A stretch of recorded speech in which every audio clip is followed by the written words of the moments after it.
ইয়ামেন থেকে একজন লোক তার কথা শোনার জন্য এসেছে। নাম ছিল জেমাত আজদি। শুধু কথা শুনেছে, শোনার পরে হা করে তাকিয়ে আছে। এরপরে বলে যে মুহাম্মদ সাল্লাল্লাহু আলাইহি সাল্লাম, আপনি আমাকে কালিমা পড়িয়ে মুসলমান বানিয়ে দেন। সুবহানাল্লাহ, সুবহানাল্লাহি ওয়া বিহামদিহি।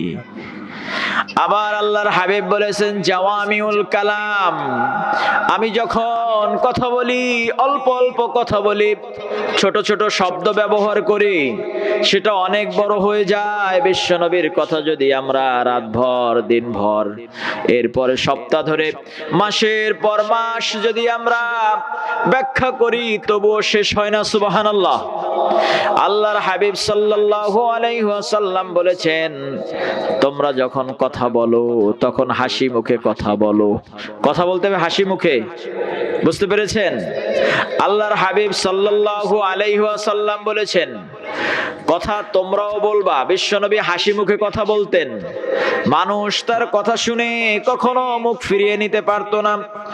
এজন্য আল্লাহর হাবিব বিশ্বনবী মুহাম্মদুর রাসূলুল্লাহ সাল্লাল্লাহু আলাইহি ওয়াসাল্লাম বলেছেন, তোমরা কথা বলো, ইয়াতামাসসামুকা বিওয়াজহি আখিকা লাকা সাদাকা। হাসি মুখে কথা বলো, প্রত্যেকটা কথায় সাদাকা লেখা হয়ে যাবে। সুবহানাল্লাহ। আবার আল্লাহর হাবিব এতটা সুন্দরভাবে কথা বলতেন, তার কথাটা এত গর্জিয়াস ছিল, সামনের সারিতে যেভাবে মানুষ তার কথা শুনতে পেত, একেবারে পিছনের শেষ সারিতে যারা বসে থাকতো তারাও সমান আওয়াজ শুনতে পেত। সুবহানাল্লাহ। আবার আল্লাহর হাবিব কথা বলতেন, এক মাসের দূরত্বে যদি কোনো ইসলামের দুশমন থাকতো, কোন শত্রুরা থাকতো, তাদের কলিজায় কাপন ধরিয়ে দিতেন কে? কে? আল্লাহ। আল্লাহর হাবিব এক মাস দূরত্বে থেকে কথা বলতো, সেই কথা কাফেরদের কানে চলে যেত এবং কাফেরদের কলিজায় ভীতি ভয় সঞ্চার হতো। সুবহানাল্লাহি ওয়া বিহামদিহি। এজন্য আমরাও কথা বলবো মিষ্টি করে, পারবো তো সবাই? ইনশাআল্লাহ। একবারই আপনাদের মতো এক সমাবেশে আল্লাহর হাবিব সাল্লাল্লাহু আলাইহি সাল্লাম তিনি কথা বলতেছিলেন। তো কথা বলতে বলতে এক পর্যায়ে বলেছেন যে ইন্না ফিল জান্নাতি গুরফা যুহুরুহা মিন বুতুনিহা বুতুনুহা মিন যুহুরিহা। ফাকালা আরাবিয়ুন ইয়া রাসূলুল্লাহ আদাবুল কালাম অতুতিমুত তাম ওয়া আদামুস সিয়াম ওয়া সাল্লা বিল লাইলি ওয়ান নিয়াম। আল্লাহর হাবিব বলেন, জান্নাতের ভিতরে গ্লাস দিয়ে ঘর বানানো আছে। ওই ঘরগুলোর ভিতরে যারা বসে থাকবে, বাহির থেকে তাকালে ঘরের ভিতরে সব কিছু দেখা যাবে। আবার যদি ঘরের ভিতর থেকে তাকানো হয়, বাহিরে সব কিছু দেখা যাবে। একটা বর্ণনায় এসেছে, এরকম একটা ঘর নয়, 100টা ঘর রব্বুল আলামিন জান্নাতীদের জন্য বানিয়ে রেখেছেন। বলেন সুবহানাল্লাহ। ফাকালা আরাবিয়ুন ইয়া রাসূলুল্লাহ, ও আল্লাহর হাবিব, ওই ঘরগুলো কার? একজন বিদয়ীন সাহাবী। বিদয়ীন হচ্ছে তাদেরকে বলা হয় যারা মরুভূমির ভিতরে উট পালন করে, ভেড়া পালন করে। তো মাঝে মাঝে তারা আসে, সবসময় আল্লাহ রাসূলের দরবারে আসতে পারে না। তো এই কথা শোনার পরে সে দাঁড়িয়ে জিজ্ঞেস করলো, আল্লাহর হাবিব, জান্নাতের ভিতরে ঘরগুলো কে পাবে? তখন আল্লাহর হাবিব বললেন, আদাবুল কালাম, যারা মিষ্টি করে কথা বলে। মিষ্টি করে কথা বলা যাবে তো? কিছু মানুষ আছে দেখবেন আমাদের সমাজে, তাদেরকে খাসসর বলা হয়, তারপরে তাদের মুখে কোনো রসকস থাকে না, তারা এমনকি মা বাবার সাথেও ভালো করে কথা বলে না। আছে না নাই? এমন ছেলেরা আছে মা বাবার সাথে ঝাড়ি দিয়ে কথা বলে। আবার এমন স্বামী স্ত্রী আছে, স্ত্রী স্বামীর সাথে ভালো করে কথা বলে না। আবার অনেক স্বামী আছে স্ত্রীর সাথেও ভালো করে কথা বলে না। আছে না নাই? আপনাদের এলাকায় মনে হয় নাই, আছে? আপনাদের এলাকাতেও আছে? স্বভাব হয়, শয়তান পয়েন্ট দেয়। কি বলেন? স্বামী স্ত্রী, স্বামী কালো হতে পারে, এজন্য স্ত্রী খুব সুন্দর। আছে না নাই? স্বামীকে মোটে গ্রাহ্যই করে না। স্ত্রীর আমল থাকবে, শেষ হয়ে যাবে না? বিদেশে কষ্ট করে তারপরে কামাই রোজগার করে বাড়িতে টাকা পাঠায়, আর স্ত্রী যখন মন চায় তখন যেদিক মন চায় সেদিকে যায়, চাইলে ফোন করলে ধরে, না করলে ধরে না, এমন আছে না নাই? দিনের পর দিন, মাসের পর মাস চলে যায়, স্ত্রীর সাথে কথা হয় না, আছে না নাই? স্বামীকে আনন্দ পায় না কষ্ট পায়? তোমরা ভাবো বিদেশ থাকি কামাই অনেক টাকা, কেউ ভাবে না এই প্রবাসীর বুক যে ভীষণ ফাঁকা। বসত ভিটা জমিন বেচে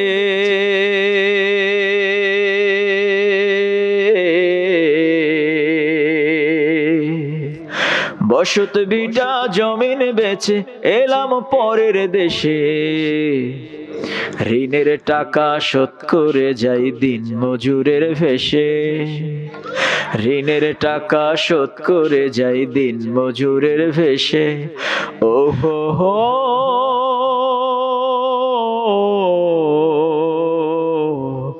আহা হা আহা হা আহা হা।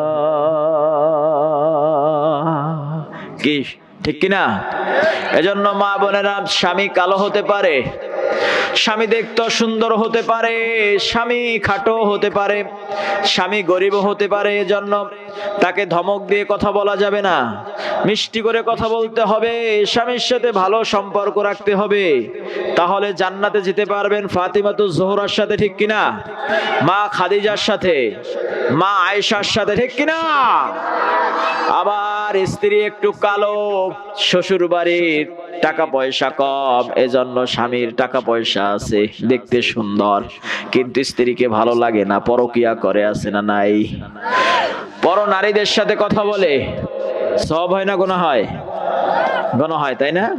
আমাদের ভাইদেরকে আল্লাহ পাক হেফাজত করুন, সবাই বলুন আমিন। আবার যুবক ভাইরা মাঝ রাত্রে পাশের বাড়ির চাচাতো বোন, খালাতো বোন, পাড়া প্রতিবেশী, অমুকের ওয়াইফ, এমনও আছে যে যুবক ভাইরা তাদের সাথেও মাঝে মধ্যে কথা বলে, আছে না নাই? আল্লাহ পাক আমাদের যুবক ভাইদেরকে হযরত ইউসুফ আলাইহিস সালামের মতো কবুল করুন, সকলে বলুন আমিন। এজন্য স্বামী কালো হতে পারে, স্ত্রী কালো হতে পারে, দুজন দুজনার মতো একই রকম নাও হতে পারে, তবুও ভালোবাসতে হবে কার জন্য? আল্লাহর জন্য। তাহলে আমরা সবার সাথে মিষ্টি করে কথা বলবো, পারবো তো সবাই?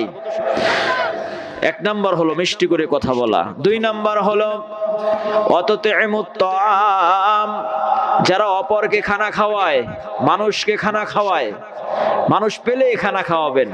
বাবা মারা গেছে কার্তিক মাসের 15 তারিখে, শুধু ওই দিন টাকা না থাকলে টাকা সুদে এনে একটা ব্রয়লার মুরগি এনে, তারপর 1 কেজি উস্তে এনে ভাজি করে ইমামরে দিয়া এরপরে মিলাদ পড়াইয়া দেয়, ঠিক কিনা?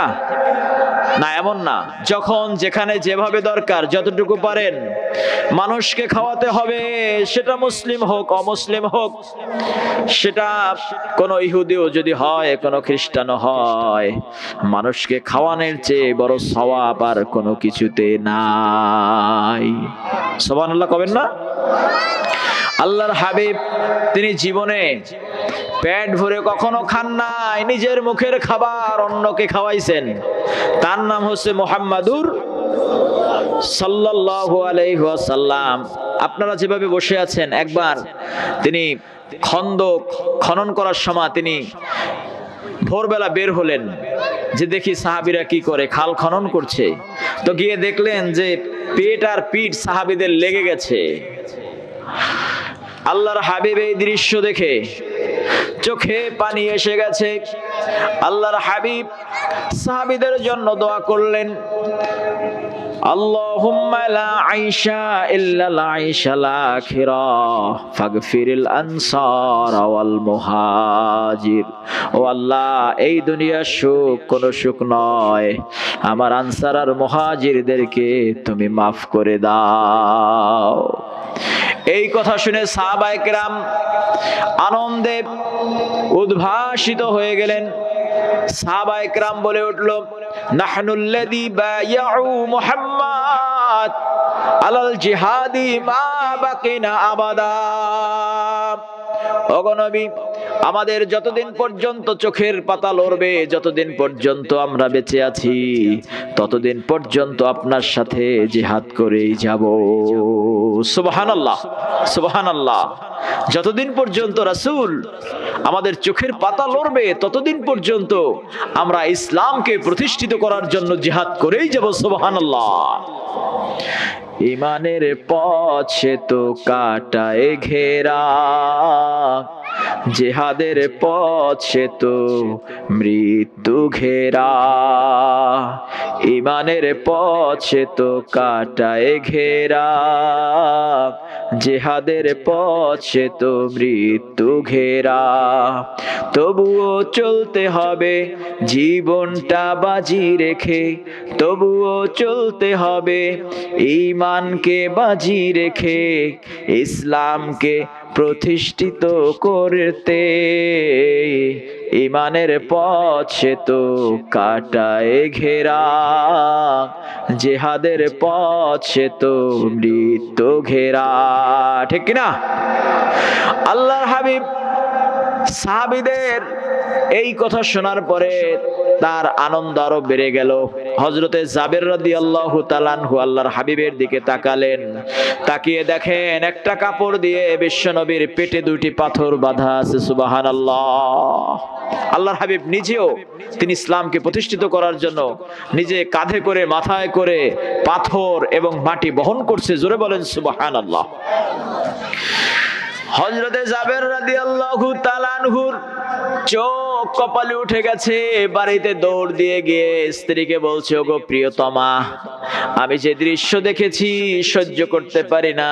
আল্লাহর হাবিব ক্ষুধার যন্ত্রণায় পেটে দুইখানা পাথর বেঁধেছে। যদি কোনো খাবার থাকে তাহলে তৈরি করো, আল্লাহর হাবিবকে দুপুরে খাওয়াবো। জাবেরের স্ত্রী একটা বকরির বাচ্চা জবে করলেন। অল্প কিছু আটা ছিল, তা দিয়ে রুটি বানাতে লাগলেন। জাবের দৌড়ে এসে বিশ্বনবীকে বলছে, ওগো আল্লাহর হাবিব সাল্লাল্লাহু আলাইহি ওয়াসাল্লাম, দুপুরবেলা আপনি আমার বাড়িতে খাবেন, আমার বাড়ির আপনি মেহমান হবেন। আল্লাহর হাবিব একটা পাথরের উপর উঠে তিনি সবাইকে ডেকে ডেকে বললেন, ও সাহাবীরা শোনো শোনো, জাবের আমাদের জন্য খাবারের আয়োজন করেছে। সুবহানাল্লাহ। হযরতে জাবের রাদিয়াল্লাহু তাআলা আনহু এই কথা শোনার পরে তিনি ঘাবড়ে গেলেন। খাবার হলো সামান্য, হাজারের বেশি সৈন্যবাহিনী, সাহাবায়ে কেরাম, কি করে এত মানুষকে খানা খাওয়াবো? আল্লাহর হাবিব জাবেরকে ডেকে বললেন, ও জাবের শোনো, ভয় পেও না, খাবার বানাতে থাকো, হাড়িটা ঢেকে রাখবে, বিসমিল্লাহ বলে উঠাতে থাকবে আর দিতে থাকবে। 1000-এর বেশি সাহাবায়ে কেরাম জাবের রাদিয়াল্লাহু তাআলা আনহুর বাড়িতে খেলেন, কিন্তু খাবার শেষ হলো না। সুবহানাল্লাহ, সুবহানাল্লাহ। আল্লাহর হাবিব নিজে না খেয়ে অন্যকে খাওয়ানোর চিন্তা করেছেন সব সময়। মাসের পর মাস চলে গেছে, আল্লাহর হাবিবের ঘরে খাবারের জন্য তার চুলা জ্বলে নাই, আগুন জ্বলে নাই। সুবহানাল্লাহ। ফরমায়াছেন হযরত আয়েশা খাতুন, মাস যেত নবীর চুলায় না জ্বলতো আগুন, না জুটিত একটি দানা খেজুর কোনো দিন।